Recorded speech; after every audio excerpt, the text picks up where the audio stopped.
ഇന്ന് ഞാൻ നല്ലൊരു ബുഫറ്റ് ബ്രേക്ക്ഫാസ്റ്റ് കഴിക്കാൻ വേണ്ടി നോളജ് സിറ്റിൻ്റെ അടുത്തുള്ള ഫെസിൻ ഹോട്ടലിലേക്ക് വന്നതാണേ.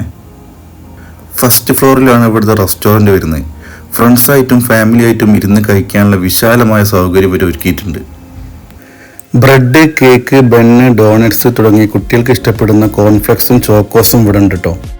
പിന്നെ കറികളിലേക്ക് നോക്കുകയാണെങ്കിൽ സാമ്പാർ, എഗ്ഗ് കറി, അതുകൂടാതെ ഓട്സ്, ഉപ്പുമാവ്, തട്ടുദോശ, 2 തരം ചട്നിക്ക് കൂട്ടാൻ ഇഡ്ഡലി, പാൻകേക്ക്, ബോയിൽഡ് എഗ്ഗ്, 2 തരം ജ്യൂസ്, കട്ട് ഫ്രൂട്ട്സ്, പിന്നെ നമ്മുടെ ചായയും കോഫിയും. ഞാൻ ഇവിടുന്ന് ഇഡ്ഡലിയും 2 തരം ചട്നിയും ഒരു തട്ടുദോശയും കുറച്ച് സാമ്പാറും എടുത്ത് കഴിച്ചു നോക്കി. പുറത്തെ കാഴ്ചയും കണ്ട് ചായയും കുടിച്ചിരിക്കാൻ പ്രത്യേക വൈബാണ്. ശേഷം ഞാൻ ഇവിടുത്തെ 2 തരം ജ്യൂസ് ട്രൈ ചെയ്ത്. അതിൽ മിൽക്ക് ഷേക്ക് ഒരു രക്ഷയില്ല കേട്ടോ. ലൈവ് ഐറ്റങ്ങളായി വെള്ളപ്പവും ഓംലേറ്റും അതുകൂടാതെ പൊറോട്ടയൊക്കെ ഇവരോട് അടിക്കുന്നുണ്ട്. ഓംലേറ്റിൽ ചീസ് ഓംലേറ്റും ബുൾസയും ആട്ടോ നമ്മൾ കഴിച്ചത്.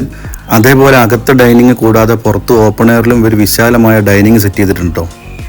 അപ്പോൾ കോഴിക്കോട് നിന്ന് വയനാട്ടിലേക്ക് പോകുമ്പോൾ നല്ലൊരു ബ്രേക്ക്ഫാസ്റ്റ് കഴിക്കാൻ നിങ്ങൾ ആഗ്രഹിക്കുന്നുണ്ടെങ്കിൽ മസ്റ്റായിട്ടും വിസിറ്റ് ചെയ്യേണ്ട ഒരു സ്ഥലം തന്നെയാണ് കേട്ടത്. നമ്പർ ഇവിടെ താഴെ കൊടുക്കുന്നുണ്ട്. അപ്പോൾ ഹോട്ടലിൻ്റെ പേര് മറക്കണ്ട, കൈതപ്പൊയിൽ നോളജ് സിറ്റിയിലുള്ള ഹോട്ടൽ ഫെസിൻ.